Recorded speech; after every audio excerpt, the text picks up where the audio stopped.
네, 안녕하십니까. 소록스 이덕규입니다. 저희가 지난 챕터에서는 랩표의 전반적인 구조랑 데이터 형태를 배웠습니다.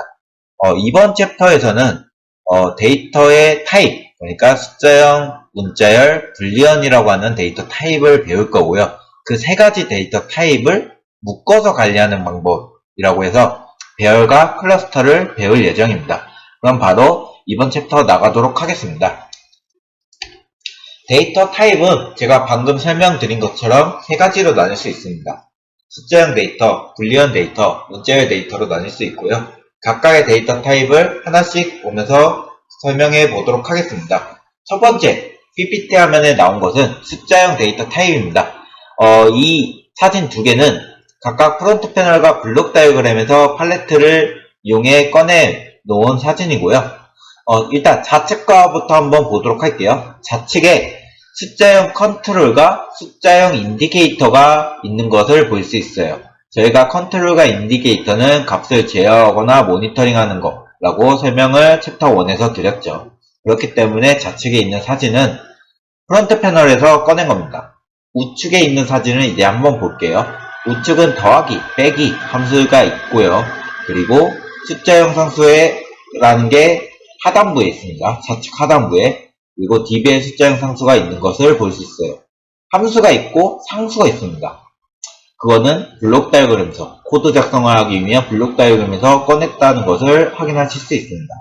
저희가 저번 챕터에서는 숫자형 컨트롤 인디케이터랑 함수랑 상수를 이용해서 코드 작성을 했기 때문에 숫자형 데이터에 대한 코드 작성은 한번 넘어가도록 하겠고요. 그럼 이제 숫자형 데이터가 어떠한 건지에 대해서 설명을 드렸어요.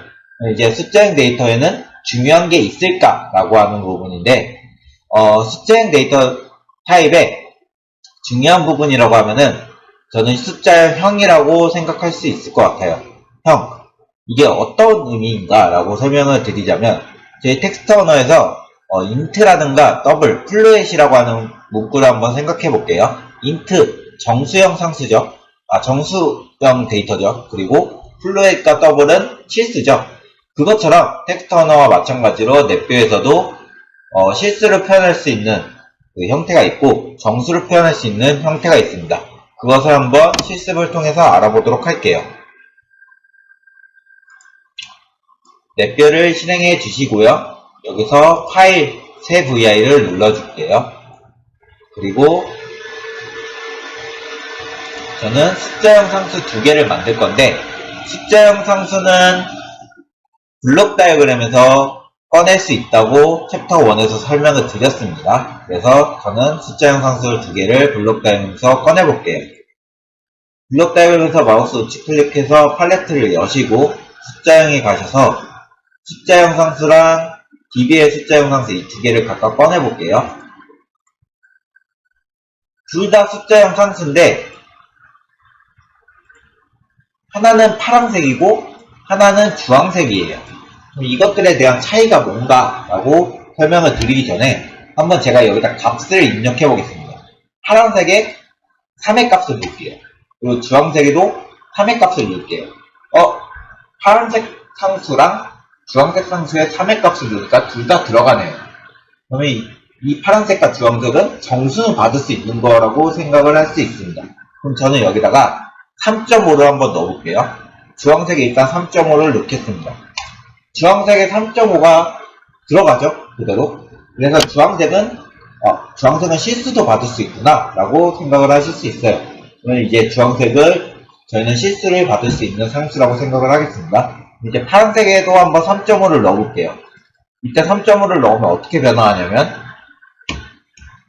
얘가 주황색으로 변합니다. 그 말은 즉 파란색은 실수를 못 받는다. 정수만 받을 수 있다. 라는 것을 이해하실 수 있습니다. 그럼 이제 파란색은 정수형, 주황색은 실수형이라는 것을 형을 배웠습니다.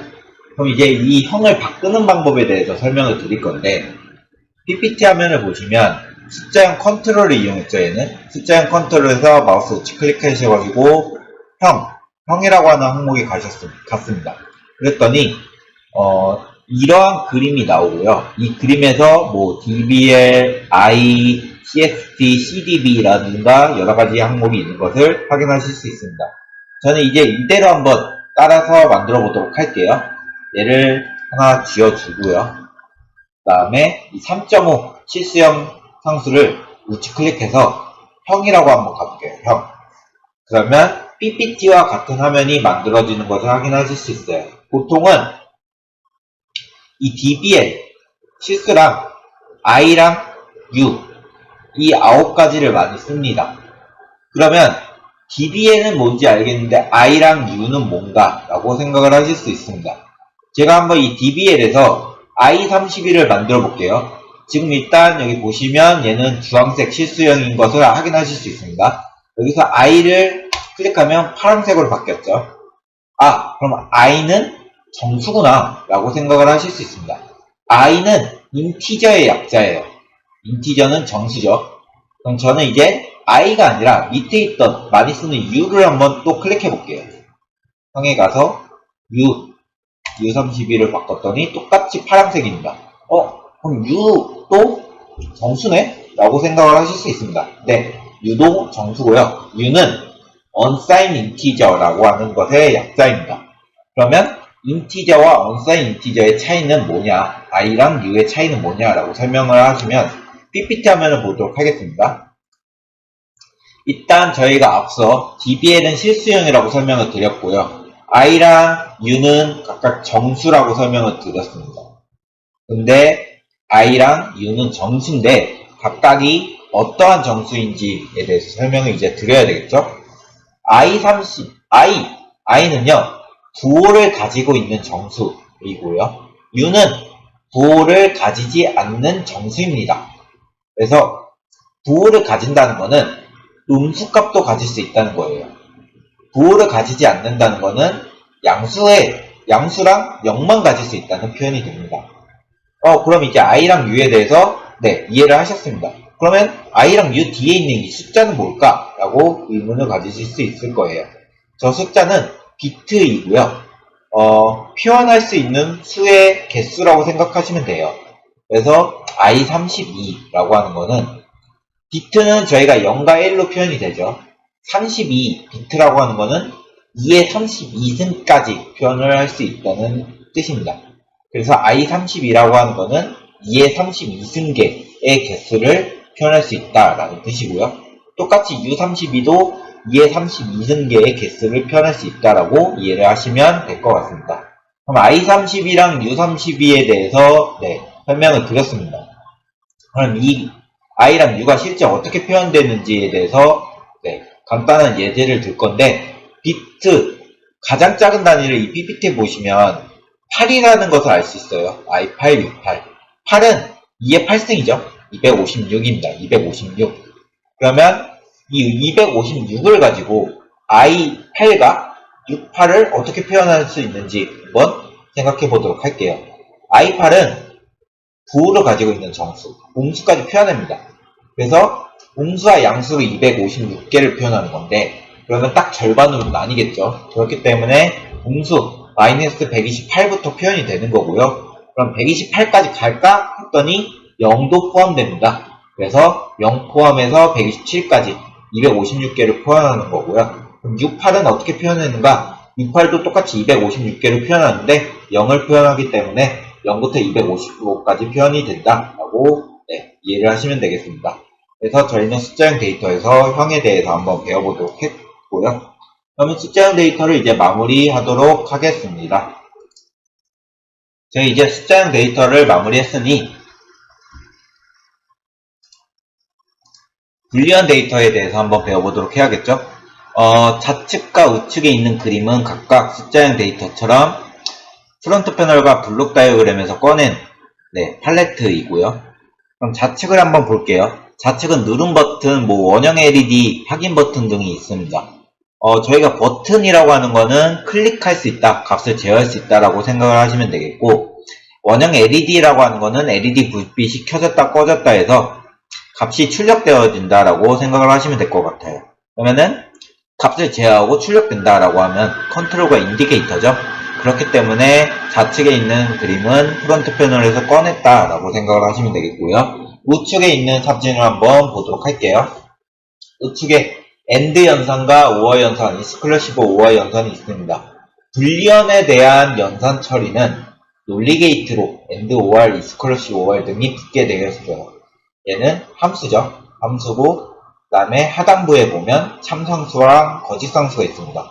함수랑 상수로 이루어져 있다 라고 하는 것은 블록 다이어그램에서 꺼낸 것이구나 라고 하는 것을 이해하실 수 있습니다. 그럼 이제 이 부분을 생각을 하고 저희는 한번 AND 연산을 하는 코드를 한번 작성해 보도록 해보겠습니다.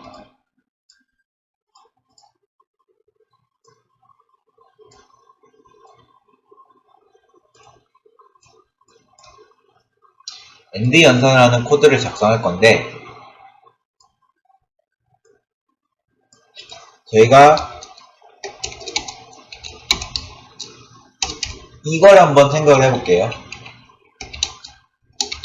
X, AND, Y 라고 하는 부분을 논리 연산을 한번 생각해 보겠습니다. X가 T예요.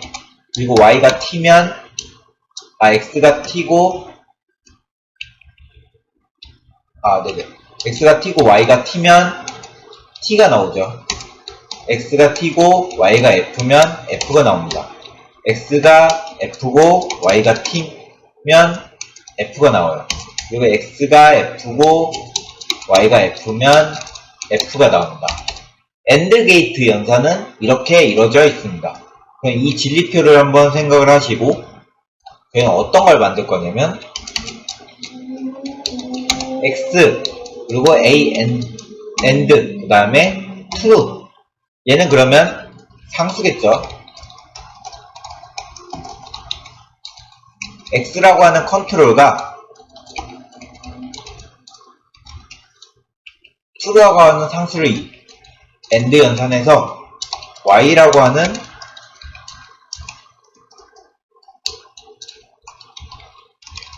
인디게이터를 뽑아내는 코드를 만들어 보겠습니다.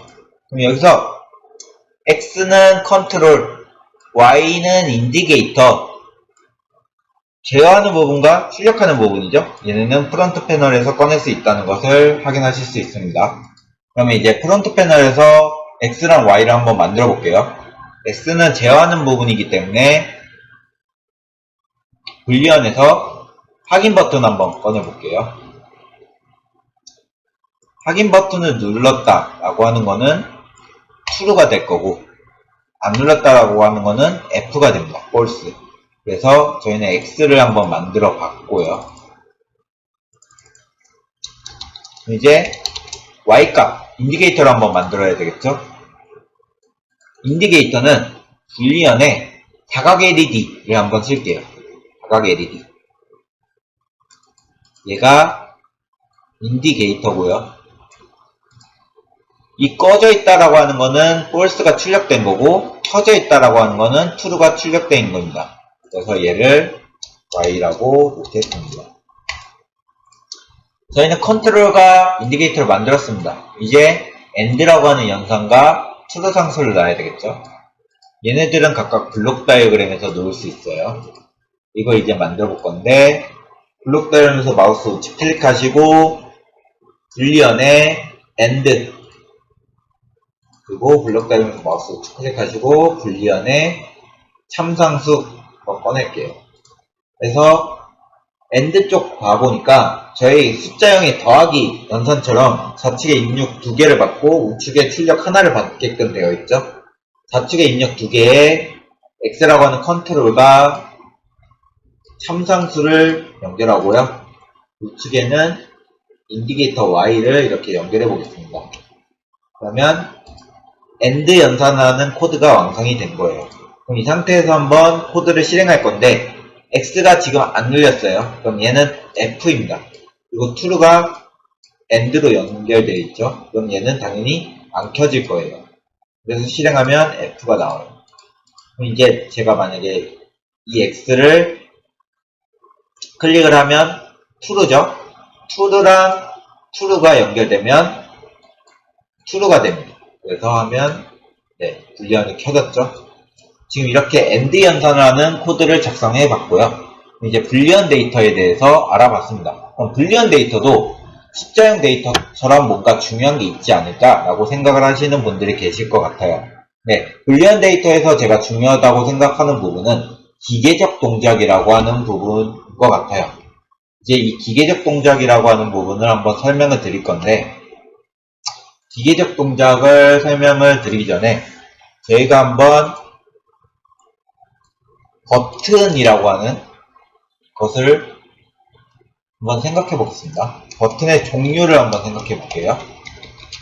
버튼의 종류는요, 크게 두 가지로 나뉩니다. 크게 두 가지로 나뉘는데, 1번은 리모컨과 같은 버튼이고요. 2번은 전원 스위치 같은, 전등 스위치 같은 버튼이라고 생각을 하시면 될 것 같아요. 그래서 리모컨과 같은 버튼은 어떻게 동작을 하냐면, 제가 보통 리모컨 한번 생각을 해볼게요. TV를 켜려고 전원을 눌렀습니다. 그럼 그 전원 버튼 눌린 상태에서 값을 계속 유지하고 있는 게 아니잖아요. 값은 들어갔지만 전원 버튼 다시 튀어나오죠. 그래서 이 리모컨과 같은 버튼은 값이 입력되었지만 버튼의 형태는 원상복귀된 버튼이라고 생각을 하시면 되겠고요.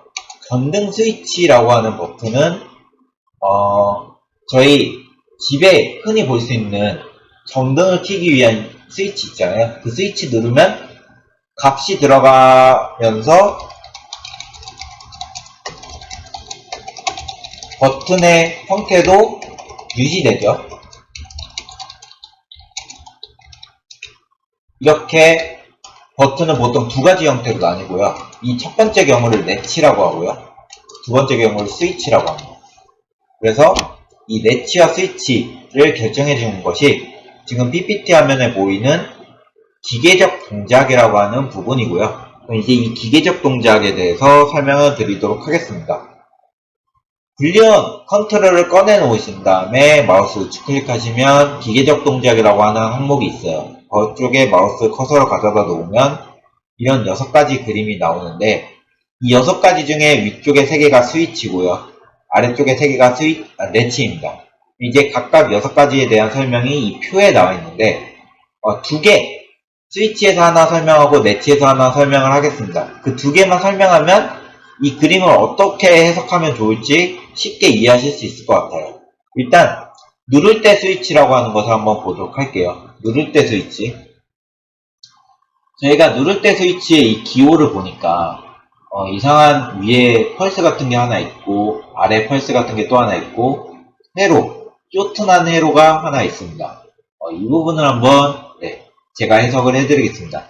위에 있는 이 펄스 같은 거는요, 손가락으로 클릭했느냐 안 했느냐, 눌렀느냐 안 눌렀느냐를 의미해요. 지금 이 화살표가 아래쪽으로 가 있죠? 얘는 눌렀다는 의미입니다. 누르고 있다가 그 다음에 화살표가 위쪽으로 갔다라고 하는 거는 뗐다는 의미예요. 그럼 얘 보세요. 손가락으로 누르고 있다가 뗐다는 의미고, 그 다음에 이 밑에 있는 펄스는 true냐 false냐를 나타납니다. 그래서 아래쪽에 있다고 하면 false, 이쪽은 true가 되는 거고요. 그리고 true가 됐을 때는 얘가 연결됩니다. true가 됐을 때. false일 때는 값이 연결되면 안 되니까 short가 나요. 그래서 이걸 한번 다시 해석을 하면 클릭했을 때 true가 되죠. 클릭한 다음에 no와도 계속 true 유지하죠. true가 됐다고 보시면 얘는 값이 변경됐다라고 해석하는 게 좋아요. 그래서 클릭했을 때 값이 변경합니다. 누를 때, 클릭했을 때 스위치 값이 변경되고, 그 다음에 값이 계속 유지됩니다. 그러다가 다시 누르면 그 값이 또 변경돼요. 그래서 클릭하는 순간 현재 값을 변경합니다. 다시 클릭할 때까지 그 값을 유지합니다. 라고 해서 스위치가 되고요. 이제 이거 내치를 한번 설명을 드릴게요. 위에가 손가락으로 클릭했다는 표시고요. 눌렀죠. 누르고 있죠. 뗐죠. 그러다 보니까 그때 떼는 순간, 놓을 때 떼는 순간 내치라 해서 펄스가 일어납니다. 지금 이거는 펄스가 좀 이렇게 큼지막하게 그려져 있긴 했는데, 이 놓을 때 내치는 펄스가 단일 펄스입니다. 임펄스 함수예요. 그래서 단 한순간만 튀고요. 그 다음 다시 원래 상태로 돌아옵니다. 이렇게 해석을 하면 될 것 같고요. 이 6가지, 나머지 4가지에 대해서는 제가 방금 해석드린 방법을 이용해서 해석하시면 충분히 해석이 가능할 것이라고 생각이 듭니다. 그럼 이제 불리언 데이터도 설명을 마치도록 하겠습니다. 저희 이제 불리언 데이터를 마쳤으니 문자열 데이터를 한번 설명을 드리도록 할게요. 문자열 데이터도 이전의 데이터 타입, 불리언과 숫자형 데이터 타입처럼 프론트 패널에서 꺼내는 방법과 블록 다이어그램에서 팔레트를 이용해서 꺼내는 방법이 있고요. 그래서 좌측의 사진은 프론트 패널을 이용해서 사진을 만든 거고요. 우측에 있는 이 사진은 블록 다이어그램에서 꺼낸 사진입니다. 그래서 좌측에 있는 사진은 당연히 프론트 패널에서 꺼냈기 때문에 컨트롤과 인디게이터가 있고, 우측에 있는 사진은 당연히 블록 다이어그램에서 꺼냈기 때문에 함수들, 각종 함수들과 상수가 있는 것을 확인하실 수 있습니다. 그럼 문자열 데이터는 숫자형 데이터와 불리언 데이터처럼 중요한 것이 있느냐라고 하시면은 그런 부분은 크게 없고요. 바로 문자열 함수를 이용해서 연산을 조금 만들어보고 문자열 데이터를 마무리하도록 하겠습니다. 2가지 함수를 한번 써볼 거예요. 문자열 길이 함수랑 문자열 연결 함수를 한번 써보도록 할게요. 컨트롤, 문자열 컨트롤을 한번 꺼내볼 거예요. 문자열 컨트롤을 한번 꺼내볼 건데, 프론트 패널에 가셔서 문자열 컨트롤을 꺼내겠습니다. 저는 여기다가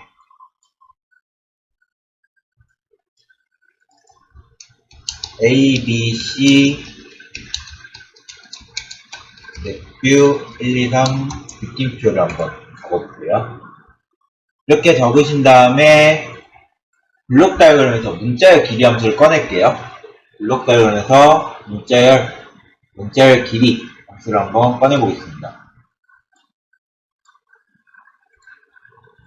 연결해 주시고요. 그럼 이제 문자열 길이 쪽에 출력 부분 있죠? 우측 클릭하시고 생성 인디게이터 한번 클릭해 볼게요. 생성 인디게이터. 보면 길이라고 하는 숫자형 인디게이터가 뜨는 것을 확인하실 수 있습니다.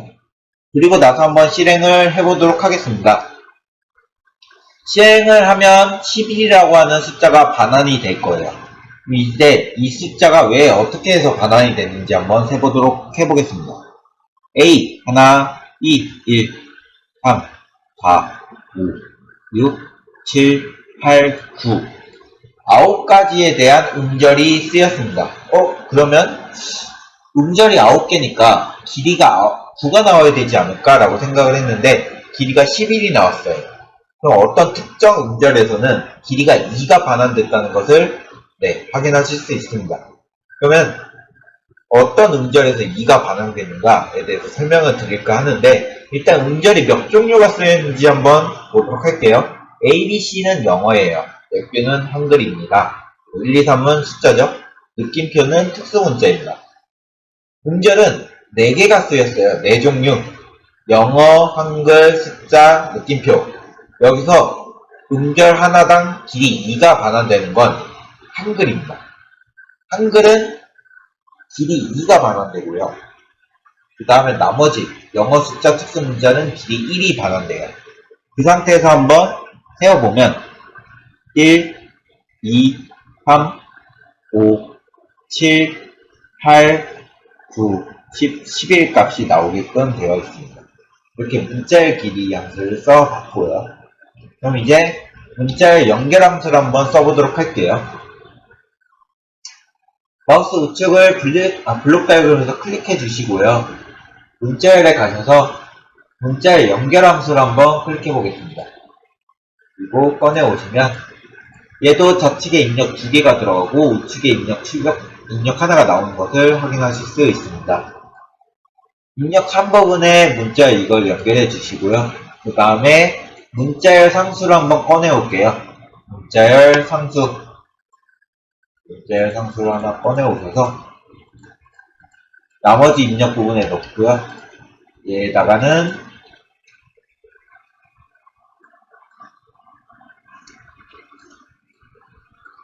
입니다 라고 적을게요. 이렇게 적었습니다. 그럼 이 상태에서 출력 부분, 연결된 문자열 출력 부분에 행성 인디게이터를 클릭해 보겠습니다. 그리고 나서 프로그램을 실행을 하면 ABC 넷뷰 123 느낌표입니다가 연결되어서 나올 겁니다. 이렇게 연결돼서 나오는 것을 확인하실 수 있습니다. 이렇게 저희는 데이터 타입에 대해서 배워봤고요. 그러면 제가 챕터 2를 나가기 전에 데이터 타입에 대해서 배우면 데이터 타입을 활용하는 방법에 대해서 배운다고 했죠. 데이터 타입들을 묶어서 관리하는 방법이라고 해서 클러스터랑 배열을 앞서 조금 먼저 말한 바가 있습니다. 일단 먼저 이것들이 각각 어떤 것들인지 간략하게 설명을 드리면, 일단 배열은 서로 같은 데이터 타입들을 묶어서 관리하는 방법이고요. 클러스터는 서로 다른 데이터 타입을 묶어서 관리하는 방법이라고 생각을 하시면 되겠습니다. 그럼 이제 서로 같은 데이터 타입을 묶어서 관리하는 방법, 배열에 대해서 먼저 배워보도록 하겠습니다. 네, 지금 보이고 있는 것들이 배열을 나타내고 있습니다. 이 배열에 대해서 한번 자세히 보도록 하겠습니다. 배열은 제가 방금 전에 서로 같은 데이터 타입을 묶어서 관리하는 방법이라고 설명을 드린 바가 있어요. 지금 이 배열 하나, 첫 번째 배열을 보면 숫자형 데이터들이 묶여 있는 것을 볼 수 있죠. 그리고 두 번째 배열도 숫자형 데이터가 묶여 있는 것을 확인하실 수 있습니다. 그리고 세 번째 배열은 불리언이 묶여 있는 것을 확인하실 수 있어요. 그리고 네 번째는 문자열이 묶여 있는 것을 확인하실 수 있어요. 그리고 각각 묶인 데이터들의 배열을 한번 보시기 바랍니다. 첫 번째는 숫자형만 들어가고, 두 번째는 숫자형만, 세 번째 불리언만, 네 번째 문자열만 들어가는 것을 확인하실 수 있습니다. 이 네 가지 형태의 배열을 보면 서로 같은 데이터 타입만 묶어서 관리하고 있다는 것을 충분히 쉽게 이해하실 수 있고요. 그럼 이제 배열의 형태는 이런 식으로 이루어져 있구나 라고 하는 것을 저희는 배워놨습니다. 근데 좀 의아하게 생각하시는 분들이 계실 수 있을 것 같아요. 첫 번째랑 세 번째랑 네 번째 배열에서는 비슷한 형태를 가지고 있는데, 두 번째 배열은 이 세 가지 배열과는 좀 틀린 형태를 가지고 있다고 해서 이렇게 보인다 해서 의아하게 생각하시는 분들이 계실 것 같은데, 이 부분은 다음 PPT에 대해서 설명을 하고 다시 돌아와서 한번 보도록 할게요. 다음 PPT는 배열의 구성 요소를 설명하고 있는 PPT인데, 배열은 크게 세 가지 구성 요소로 이루어져 있습니다. 하나는 원소, 그리고 인덱스, 차원이라고 하는 구성 요소로 이루어져 있고요. 각각에 대해서 한 번씩 보도록 하겠습니다. 원소는 배열 안에 데이터라고 설명을 하고 있어요. 지금 좌측에 있는 배열을 볼게요. 좌측에 있는 배열은 숫자형 상수들로 이루어져 있다고 볼 수 있죠. 숫자형 상수들로 이루어져 있는데, 숫자형 상수 하나하나의 값을 보겠습니다. 1과 2, 그리고 3, 4, 5, 6, 7, 8이라고 하는 원소로 이루어져 있죠. 이 배열 안에 있는 데이터, 이 1이라고 하는 부분이 원소라고 생각을 하시면 되겠습니다. 그리고 이제 인덱스라고 하는 거는 위치, 자리를 일컫는 말이라고 나와 있어서, 이 1이라고 하는 원소가 몇 번째 위치에 있는가를 표현하는 게 인덱스입니다. 1은 첫 번째 위치에 있어요. 2는 두 번째 위치에 있습니다. 8은 여덟 번째 위치에 있죠. 이게 인덱스인데, 인덱스는 좀 특이하게 0부터 시작해요. 그렇기 때문에 1은 첫 번째 자리에 있지만 0번 인덱스다 라고 이해를 하시면 되겠습니다. 그럼 4는 3번 인덱스이겠죠? 8은 7번 인덱스가 됩니다. 그럼 이제 인덱스까지 설명을 드렸고요. 그 다음에 차원이라고 하는 거는 인덱스 창의 개수라고 해서, 저희가 보통 이 인덱스 창의 개수가 2개면 2차원이라고 그러고요. 인덱스 창의 개수가 3개면 3차원이라고 합니다. 저희 텍스트 언어를 한번 생각해 보도록 할게요. 텍스트 언어에서 저희 행렬과 벡터를 할 때 1디멘전, 2디멘전, 3디멘전에 1차원, 2차원, 3차원 등을 배우신 바가 있겠죠. 그러면 이 차원이라고 하는 게 늘어나면 늘어날수록 어떤 식으로 바뀌는가 라고 하면은, 텍스트 언어에서 차원이 늘어나면 늘어날수록 행만 있던 것들이 행렬을 가지고, 행렬만 있던 것들이 높이를 가져서 3차원으로 변경된다는 것을 확인하신 바가 있으실 거라 생각을 합니다. 그렇기 때문에 차원이 늘어나면 넷뷰도 똑같이 차원이 늘어나면 행이었던 것들이 행만 가지고 있던 것이 행렬을 가지고 되거나 행렬만 가지고 있던 것이 높이를 가지게 되는 층을 가지게 되는 구조로 변경이 되고요. 이 차원을 생각하고 난 다음에 지금 이 PPT를 다시 한번 보도록 하겠습니다. 1번, 3번, 4번 배열은 1차원이에요. 차원이 하나밖에 없죠. 2번 배열은 차원이 2개입니다. 그렇기 때문에 2차원이고요. 행과 열로 나타내지는 겁니다. 이렇게 배열도 차원을 나타낼 수 있다라고 생각하시면 되겠고, 배열의 구성 요소는 원소 인덱스 차원이다 라고 생각을 하시면 되겠습니다. 이제 배열에 대한 개념을 간단히 설명을 드렸습니다. 그럼 이제 저희는 배열 만드는 방법에 대해서 한번 배워봐야겠죠. 배열 만드는 방법은 크게 두 가지 방법이 있어요.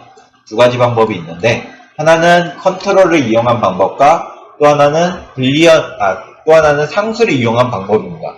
컨트롤을 이용하는 방법은 프론트 패널에서 만든다라고 유추를 할 수 있겠죠. 그리고 상수를 이용하는 방법은 블록 다이어그램에서 만들 수 있겠구나라고 유추를 하실 수 있을 겁니다. 그래서 저희는 한번 그 두 가지 방법으로 배열을 만들어 볼 건데, 일단 첫 번째 컨트롤을 이용해서 한번 배열을 만들어 보도록 하겠습니다. 프론트 패널에서 팔레트를 여시고요. 배열, 행렬, 클러스터 항목에 가서 배열 컨트롤을 한번 꺼내 보겠습니다. 배열 컨트롤. 얘를 꺼내 왔더니 컨트롤이 만들어졌긴 하지만 데이터 타입이 지정이 안 돼 있어서 깨져 있는 것을 확인하실 수가 있습니다.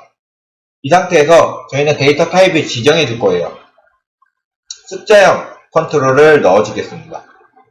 배열이 컨트롤로 만들어졌기 때문에 컨트롤을 넣어줘야 됩니다. 그래서 숫자형 컨트롤을 넣어줄게요. 그랬더니 주황색 DB의 실수로 바뀌는 것을 확인하실 수 있습니다. DB의 숫자형 배열이 만들어진 거예요. 그럼 저희는 컨트롤을 이용해서 배열을 만들었고, 이제 상수를 이용해서 한번 배열을 만들어 보도록 할게요. 블록 다이어그램에서 팔레트를 여시고요. 배열에서 배열 상수를 한번 클릭해서 꺼내오겠습니다. 그리고 저는 여기다가는 문자열 상수를 넣어줄게요. 똑같이 상수로 만들었기 때문에 상수를 넣어주는 겁니다. 그래서 이런 식으로 만들면 배열 상수를 이용해서 배열을 만드는 것이 됩니다. 이렇게 블록 다이어그램과 프론트 패널을 이용해서 배열을 만들어 봤고요.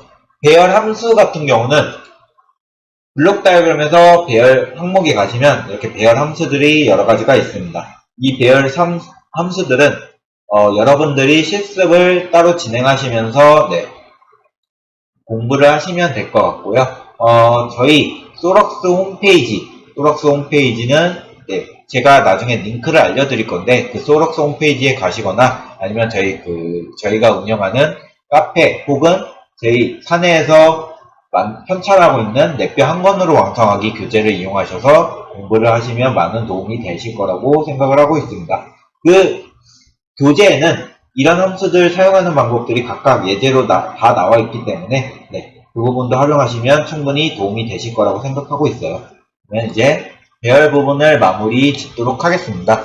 그러면 저희는 다음으로 클러스터에 대해서 배워보도록 할게요.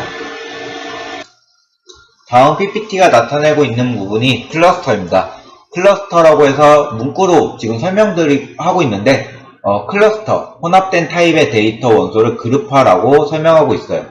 저희 앞서 배웠던 배열은 같은 타입의 데이터를 묶어서 관리한다고 되어 있었죠. 설명을 드렸죠. 클러스터는 서로 다른 타입의 데이터를 묶어서 관리한다라고 설명을 드리고 싶고요.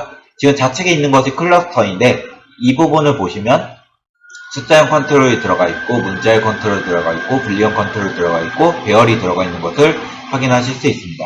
이처럼 클러스터에는 서로 다른 데이터 타입들이 들어갈 수 있다라고 이해를 하시면 되겠고요. 그럼 이제 클러스터를 한번 만들어 보도록 할게요.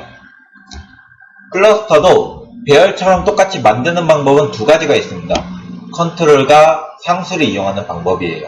그럼 이제 먼저 컨트롤을 이용해서 한번 만들어 볼 건데, 컨트롤을 이용해서 만든다는 것은 프론트 패널에서 만든다는 것을 유추할 수 있겠죠. 마우스 우측 클릭하셔서 팔레트를 여시고요. 배열, 행렬 클러스터에서 클러스터 컨트롤 하나 꺼낼게요. 얘도 똑같이 배열 컨트롤처럼 처음 꺼내시면 데이터 타입들이 지정되어 있지 않기 때문에 회색으로 표시가 됩니다. 저는 여기다가 서로 다른 데이터 타입들을 묶어서 넣어볼게요. 숫자형 컨트롤을 넣어주고요. 그리고 불리형 컨트롤을 넣어주고요. 그 다음에 문자열 컨트롤을 넣어주겠습니다. 그랬더니 분홍색으로 바뀌면서 실행 가능하게끔 변경된 것을 확인하실 수 있습니다. 컨트롤을 이용해서 클러스터를 만들었고요. 그 다음에 상수를 이용해서 클러스터를 만들어 보겠습니다. 블록 다이어그램에서 팔레트를 열어주시고 클러스터 상수를 한번 꺼내볼게요. 얘도 똑같이 숫자, 분리형, 문자열을 하나씩 넣어줄게요. 숫자형 상수 하나 넣어주고요. 불리형 상수 하나 넣어주고요. 그리고 문자열 상수를 하나 넣어줍니다. 그리고 얘도 분홍색으로 변경되면서 클러스터가 만들어진 것을 확인하실 수 있습니다. 이처럼 클러스터는 배열과 똑같이 컨트롤과 상수를 이용해서 만들 수 있고요. 이렇게 서로 다른 데이터 타입을 묶어서 관리할 수 있다라고 이해를 해주시면 될 것 같습니다. 클러스터 함수들은 클러스터 클래스 베리언트라고 하는 항목에서 꺼내실 수 있는데 보통은 이름으로 풀기랑 이름으로 묶기 함수를 많이 사용해요. 이 부분도 여러분들이 한번 함수를 사용해 보시면서 어떻게 결과가 나오는지 한번 확인을 해 보시면 좋을 것 같습니다.